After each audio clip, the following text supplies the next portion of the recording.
Nope, don't stand off the road.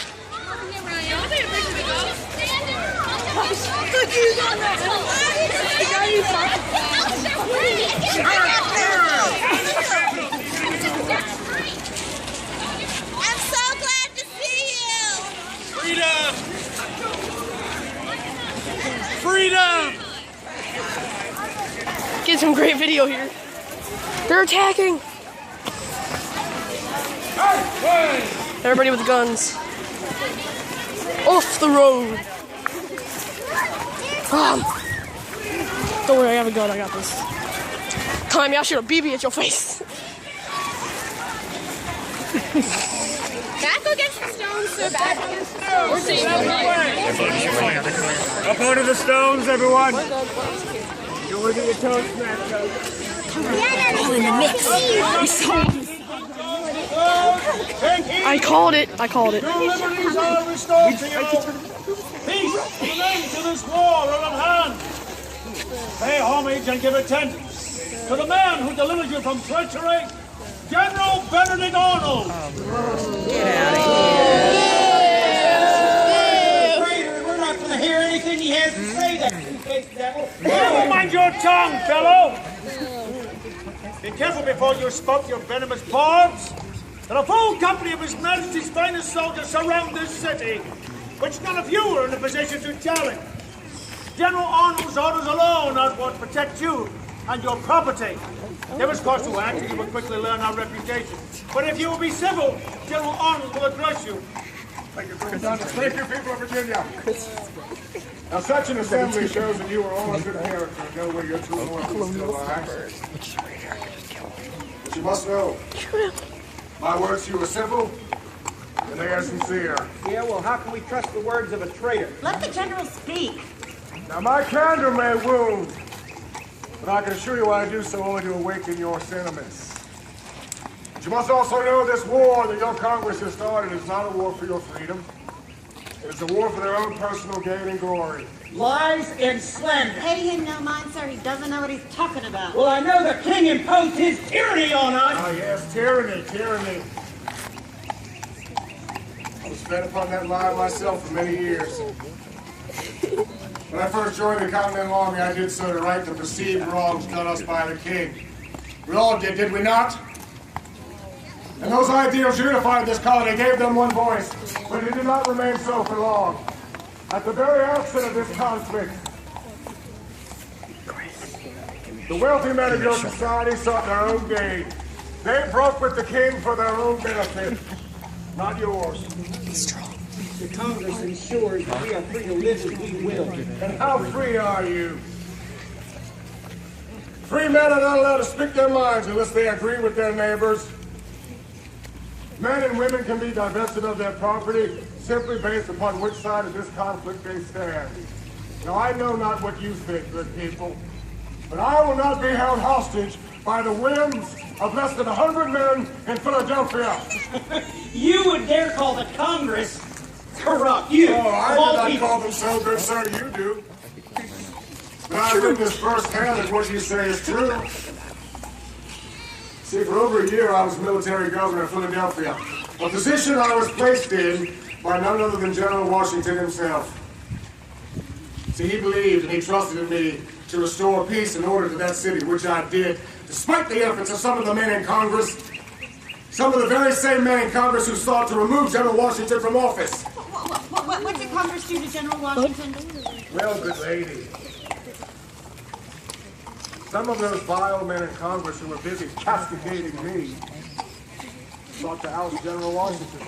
He said they plotted for some of his very own officers to remove him. They thought General Washington was weak and ineffective. However, I knew that not to be the case. Unfortunately, General Washington has always been forced to suffer the dictates of a poor Congress.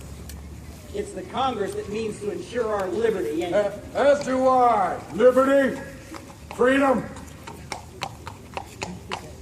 Although not they the most British of traits? And by putting aside this illegally protracted war, you shall have them both.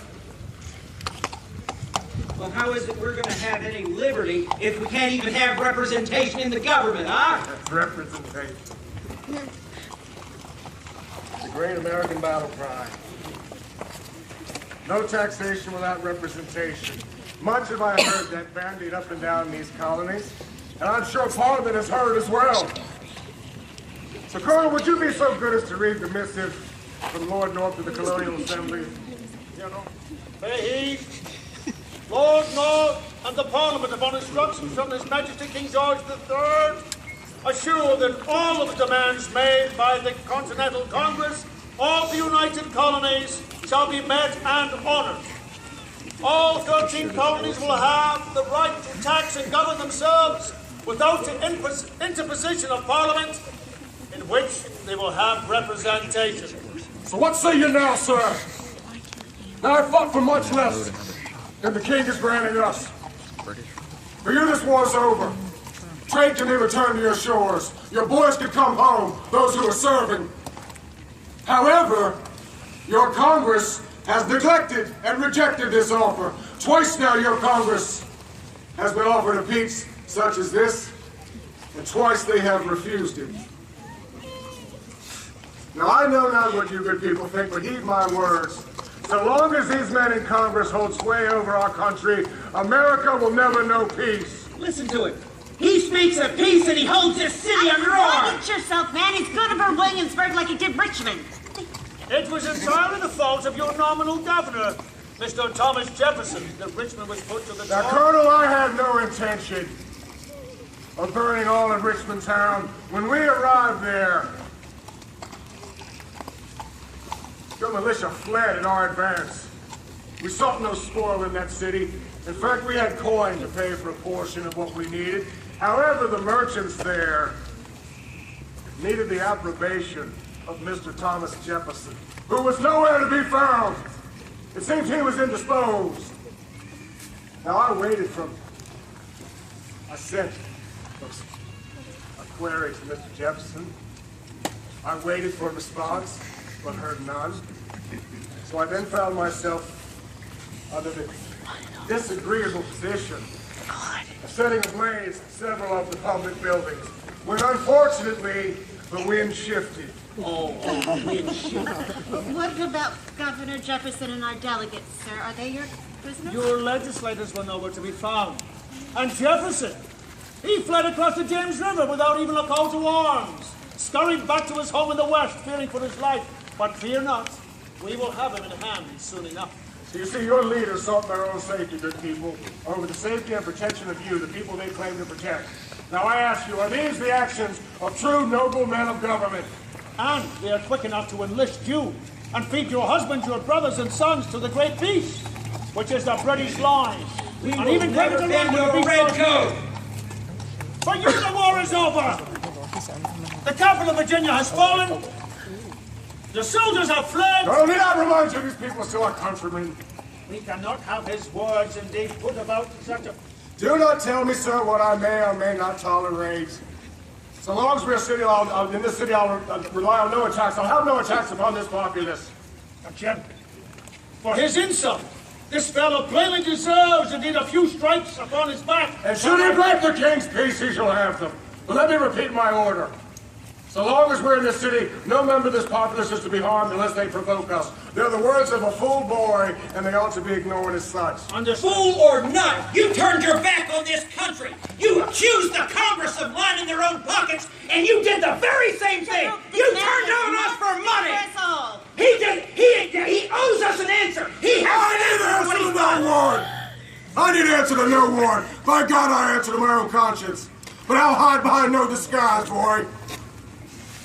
I hope that my words will inspire you to see beyond the wool on my backside. At the unhappy onset of this war against our mother country, I took up arms for America because I conceived our rights and liberties were in danger.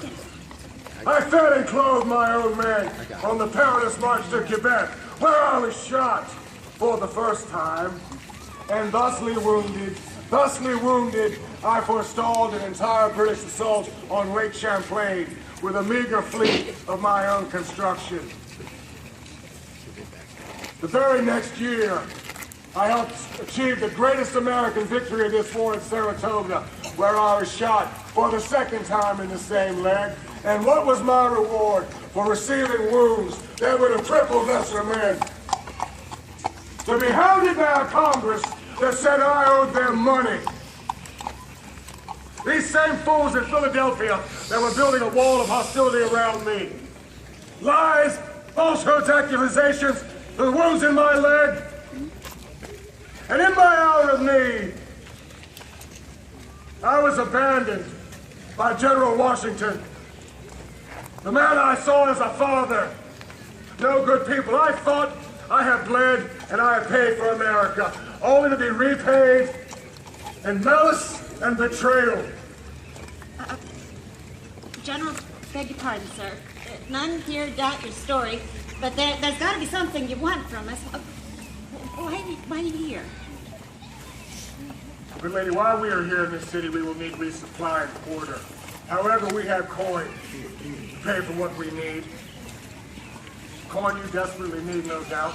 Now, as Williamsburg is a peaceful city, why can we not conduct civil business? Of course we can, sir. We don't want any trouble. We'd be happy to take your coin. Anything to keep the peace, sir. Very good. Now, you good people can all go about setting your livelihoods right. This war is over. Ladies, there's no need to keep your boys in the field. You can bring your husbands home. Bring your brothers home, gentlemen. Sons, bring them home. Restore them to their families. Restore your lives to their former condition. Bring that fellow to me. Bring him here and look at me. Bring him here so I can look him in the eye. Step forward, boy. Step forward. By God, you step forward, I'll get off this horse and drag you here by your ear myself, boy.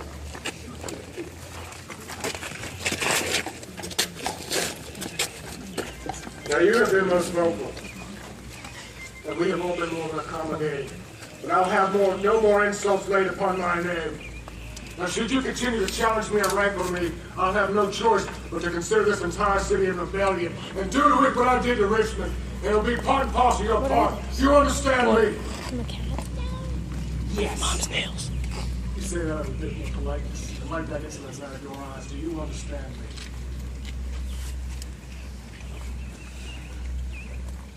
Yes, sir. Go dismiss.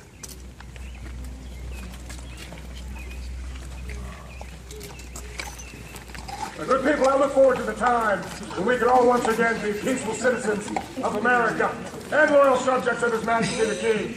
If you truly wish to do what is right by America, you will reform for the King, as I have.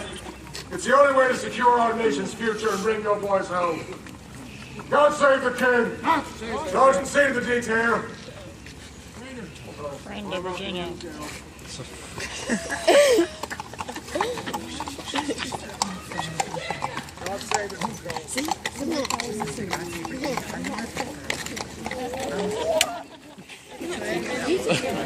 Bye.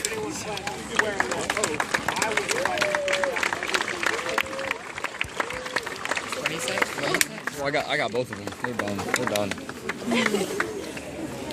Hey, don't worry, guys.